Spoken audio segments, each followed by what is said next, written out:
Agricultural development officer Hausgram 2, উনি মোটামুটি আমাদের শ্রী পদ্ধতির ক্যাসেট দেখিয়েছিলেন এবং আমি ওনাকে বললাম যে ঠিক আছে আমরা সঙ্গে আছি, আপনি প্রথমে আপনি ডেমনস্ট্রেট করুন। সেইটি উনি সরাসরি এটা ইন্ডাক্ট করেছেন আর কি।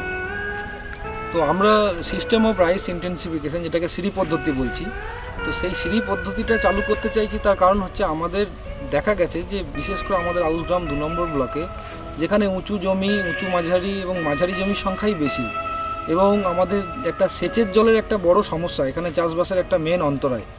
তো এখন আমরা যদি একটা চ্যালেঞ্জ নিতে পারি, যে চ্যালেঞ্জের সম্মুখীন হলে আমরা আমন সিজনে ম্যাক্সিমাম চাষিকে এই চাষের আওতায় আনতে পারবো, সেই দৃষ্টিভঙ্গি মাথায় রেখে এখানে যেহেতু সামান্য একটা সাবমার্সিবল আছে এবং সেচের জলের একটা যোগান রয়েছে, সেই জন্য আমরা এই ট্রায়ালটা বড়ো মরশুমেই নিলাম। তার কারণ হচ্ছে বড়ো মরশুমে আমরা যদি চাষ করি তাহলে আমাদের ইল্ড যে কম্পোনেন্ট সেটা অনেক বেশি থাকে এবং আলটিমেটলি আমাদের ইল্ডটা বেশি হয়।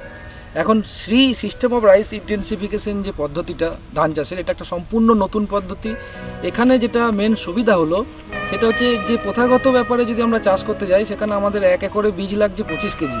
সেক্ষেত্রে যদি আমরা শ্রী পদ্ধতির সাহায্য নিই তাহলে আমার 1.5 কেজি বীজেই আমার 1 একর জায়গায় চাষ করা হয়ে যাবে, তাতেও আমাদের বীজ বেঁচে যাবে। এছাড়াও আরও যেটা সবচেয়ে বড় সুবিধা সেটা হচ্ছে যে আমরা যে ব্লক সিড ফার্মগুলো রেখেছি, সেই সিড ফার্মের বীজ আমরা চাষিদেরকে দিই চাষ করতে। তো সেই একটা সিড ফার্মে আমরা টোটাল ব্লকের ম্যাক্সিমাম লোককে কিন্তু কভার করতে পারবো। এটা হচ্ছে সবচেয়ে বড় সুবিধা।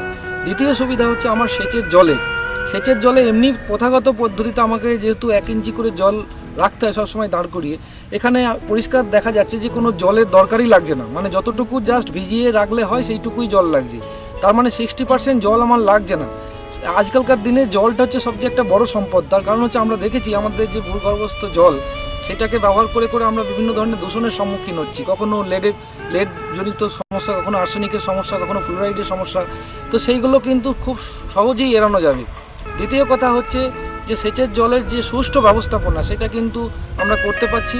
এবং সবচেয়ে বড় কথা যেটা হচ্ছে যে আমরা এখানে কিন্তু কোনো চাপান সার দিচ্ছি না, সে কেবলমাত্র মূল সারই আমাদের চাষ হয়ে যাচ্ছে। এছাড়াও আমরা যদি ইল্ডের দিকে তাকাই তাহলে দেখতে পাবো যে আমরা প্রথাগত পদ্ধতিতে যে আমরা ফলন পাচ্ছি তার থেকে আরও 50% বেশি ফলন আমরা এমনিতেই পাবো।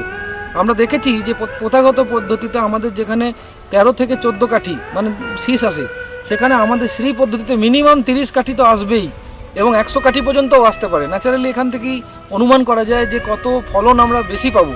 দ্বিতীয় কথা হচ্ছে যে এখানে যে খড়গুলো পাবো, সেই খড়গুলো কিন্তু অনেক দিন ধরে লাস্টিং করবে, যেটা কিন্তু আমার প্রথাগত পদ্ধতিতে লাস্টিং করে না।